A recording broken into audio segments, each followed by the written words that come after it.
салом дӯстон, сарвал аз гузаришҳои расмӣ зуд хабар дода баъдан ба овозҳои трансферӣ мегузарем. Дастои арабӣ бо харидҳои худ қариб ки аз ҳамаи топ 5 чемпионати аврупоӣ гузаштанд. Фабиньо ҳам расман бозингари дастаи Ал-Иттиҳод шуд. Аҷиб ки баъди аз як мавсими бебарор бо Ливерпул ӯ тарки даста кард. Доштани Фабиньо ва Канте барои дилхо дастаи аврупоӣ орзу буд ва агар онҳоро осебу ҷароҳатҳо азият надиҳанд, маркази майдонро битон мекунанд, вале дар биёбонҳои арабӣ акнун мо тандеми ду бозингари беҳтарини марказиро хоҳем дид. Манчестер Сити ҳам яке аз бозингарони асосии худро аз даст дод. Расман Рияд Маҳрез ба дастаи Ал-Аҳлӣ гузашт. Маблағи трансфер ҳамагӣ 3 миллиони асту шартнома то соли 2027 имзо гардид. Акнун ба хабарҳои дигар бо шаҳри пурратар лайки қиматбои худро гузоред ва то охири видео ҳамроҳи мо бошед. Дӯстон, футболи бошгоҳӣ ба наздикӣ бармегардад, аммо айни замон моро бозиҳои рафиқона пеш аз мавсими интизор аст. Дар Амрико ки он ҷо грандҳои испанӣ қарор доранд, моро Эл Классико интизор аст ки дар бозии рафиқона Реал ва Барселона кӯшиш мекунанд дар байни худ зӯрро муайян намоянд. Чӣ гуна сюрпризҳо моро дастҳо тайёр карданд. Тамошои рақобатро бо сарпарасти видеои мо ширкати 1x бозам ҷолибтар гардонед. Дар он ҷо регистратсияи осон, пур кардани маблағ аз томи гӯшаву канори дунё, вале аз ҳам муҳим бонус то ҳаҷми $100 дар аввалин пардохт бо промокоди AMG 0777 ссилкаи бозӣ дар комментарияи ин видео. Бавария дар аввалин дархост Садио Манеро фурӯхт. Фабрицио Романо расман хабар дод ки Мане бо арзиши 40 миллион евро бозингари Ал-Наср шуд. Худи футболбоз ҳам дар як сол 40 миллион маош мегирад. Мане соли гузашта ба дастаи Бавария пайваст шуда буд, аммо бозиаш ҳам пеш нарафту бо ҳамдастагонаш соз нагирифт. Лерои Сане халос шуд ва акнун Криштиану Роналдо бояд эҳтиёт шавад. Мане метавонист чанд соли дигар дар Аврупо бозӣ карда ҷоизаҳо ба даст оварад. Агар замони дар Ливерпул будани ӯро ба ҳисоб гирем, дар мавқеи худ беҳтарин бозингари ҷаҳон буд, аммо аз пешниҳоди арабҳо рӯй гардонидан мушкил аст, махсусан барои футболбозони африқои табор. Аз сӯи дигар Мане ҳамаи ҷоизаҳоро соҳиб гардааст ва акнун метавонад барои насли оянда сарват ҷамъ орад. Ӯ ғайр аз оилаву бачаву кача таоми деҳаву шаҳре ки он ҷо ба дунё омадааст таъмин мекунад.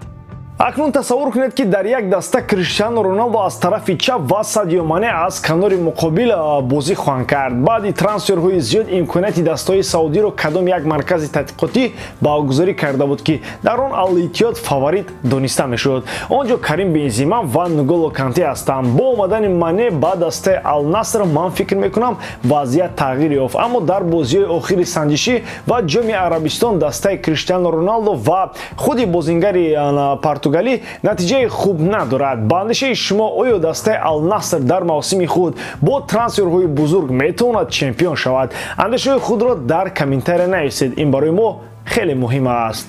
Карим Бензима аввалин бозии расмии худро дар ҳайати дастаи наваш Ал-Иттиҳод баргузор кард. Ин рақобат дар ҷоми миллатҳои араб бар зидди дастаи Эсперанас буд. Дар ин бозӣ ҳамчунин собиқ ниҳоятгари дастаи Челси Нголо Канте ба майдон баромад.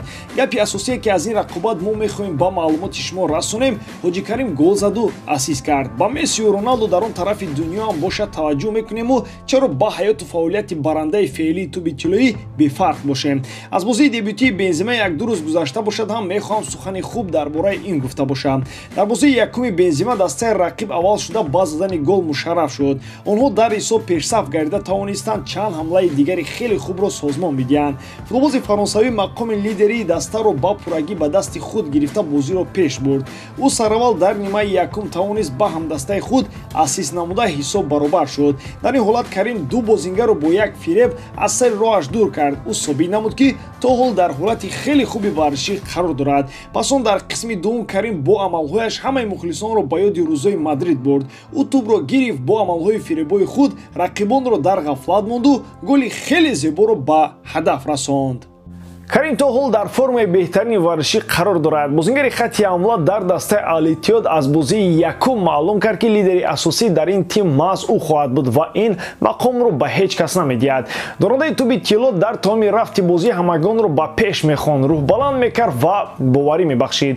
Чанд бозингари дастаи собиқи ӯ Реал Мадрид аллакай ба ин амалҳои натиҷабахши Карим вокуниш карданд. Аз ҷумла Винисиус дар инстаграмаш беҳтарин гуфта Бензимаро ишора кард. Аллаба дар ин шабакаи иҷтимоӣ бо ишораи Бензема то ҳол дурахшону тобон гуфт. Чуамени Бенземаро мӯъҷизаофар ишора кард. Дебюти Карим дар сафи дастаи наваш беҳтарин буд. Чунин дебютро танҳо метавон орзу кард. Давомаш чӣ мешавад? Инро танҳо вақт нишон медиҳад.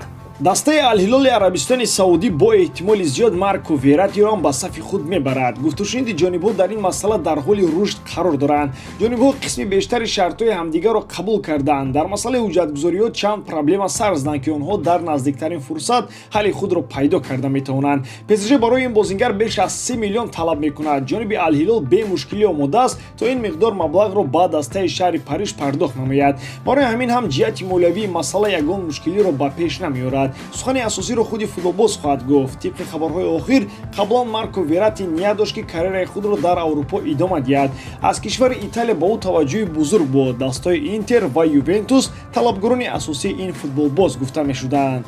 ин бофтаи журналистон буд ё дастаи итолиёвӣ аз мақсади худ даст кашиданд ки дигар таваҷҷӯҳ ба Верратти гум шудааст. Дар ин бора гапу хабар хеле кам мебошад. Акнун бошад Марко Верратти ҳам омодааст ки корномаи худро дар дастаи Ал-Ҳилол идома диҳад. намояндаи ин тим аллакай лоиҳаи нави дастаи арабистониро ба нимҳиматгари итолиёвӣ фаҳмондааст. Верратти пас аз ин ва албатта пас аз шунидани ҳаҷми маоши эҳтимолии худ сардард шуду пас аз андешаи на он қадар зиёд ба арабҳо ҳа гуфт. шумораи зиёди маҳсулотҳои химиявие ки мо истеъмол мекунем ва истифодаи телефону компютерҳо ба саломатии мо зарари калон мерасонад. аз ҷумла рехтани мӯи сар, паст шудани иммунитет, надоштани риш, харобӣ ва суст гардидани қувваи мардонагӣ. ҳама ин бемориҳоро бояд бартараф кард, зеро саломатӣ неъмати бебаҳо аст. ширкати Азия Маркет барои давои ҳама ин дардҳо дорӯҳои табиӣ ва босифатро пешниҳод мекунад. ҳамчунин дорӯҳои мо барои бартараф кардани дарди меъдаву рӯда, паст шудани фишори хун, дарди гурда ва дарди гулӯ кӯмак мекунад. барои фармоиш ба рақамҳое ки дар рӯи экран мебинед занг занед ва ҳар нафаре ки аз номи канали мо муроҷиат мекунад таҳфиқ калон карда мешавад. орзуманди онем ки ҳамеша сеҳат ва саломат бошед. Ренато Санчезро ҳамватани ӯ ва сармураббии Рома Жозе Маурино мехоҳад чеҳраи марказии дастаи худ гардонад. Рома ният кардааст ки бозингари 25-соларо ба аренда бигирад. Санчез дар сафи дастаи ПСЖ қарор дорад, вале дараки ӯ хеле кам мебошад. интихоб дар дасти худи Ренато аст. ловози португалӣ соли гузашта дар ҳолати беҳтарин буд. Милон бисёр кӯшиш кард то Санчезро ба Италия барад, вале ин футболбоз ПСЖро интихоб кард. тавре вақт нишон дод беҳуда Ренато ба шаҳри Париж омад. худро дар ҷои Санчез ҳис кунед. кадом дастаро интихоб мекардед? ПСЖро ки дар лигаи чемпионҳо аст, вале имконияти ёфтани вақти бозӣ дар он ҷо хеле кам аст. ё Ромаро интихоб мекардед ки лигаи чемпионҳоро дар ин мавсим танҳо тариқи телевизион мебинад, аммо дар он ҷо бозингари асосӣ ва истораи дурахшонтарину чеҳраи марказӣ мешуд. Санчеш айни замон дар сари ҳамин интихоб мондааст, кадом ҷонибро интихоб кунад то барои карьераш фоидаи калон орад. нимҳиматгари португалӣ танҳо чанд сол пеш яке аз беҳтарин бозингарон дар мавқеи худ ба ҳисоб мерафт. гуфта мешуд ки ӯ ояндаи калон дорад ва яке аз беҳтарин нимҳиматгарон мешавад. вале ҳақиқати ҳол он шуд ки Санчеш аз ин даста ба он даста рафта истодаасту то ҳол беҳтарин нашудааст. ҳамлагари ӯзбекистони Элдор Шомуродов карьераи худро дар дастаи Кальяри идома медиҳад. Рома ин футболбозро ба аренда медиҳад. дар ин бора инсайдери машҳури итолиёвӣ Ди Марсио хабар дод. тибқи маълумоти сарчашма Рома барои ин аренда 1 миллион кор мекунад.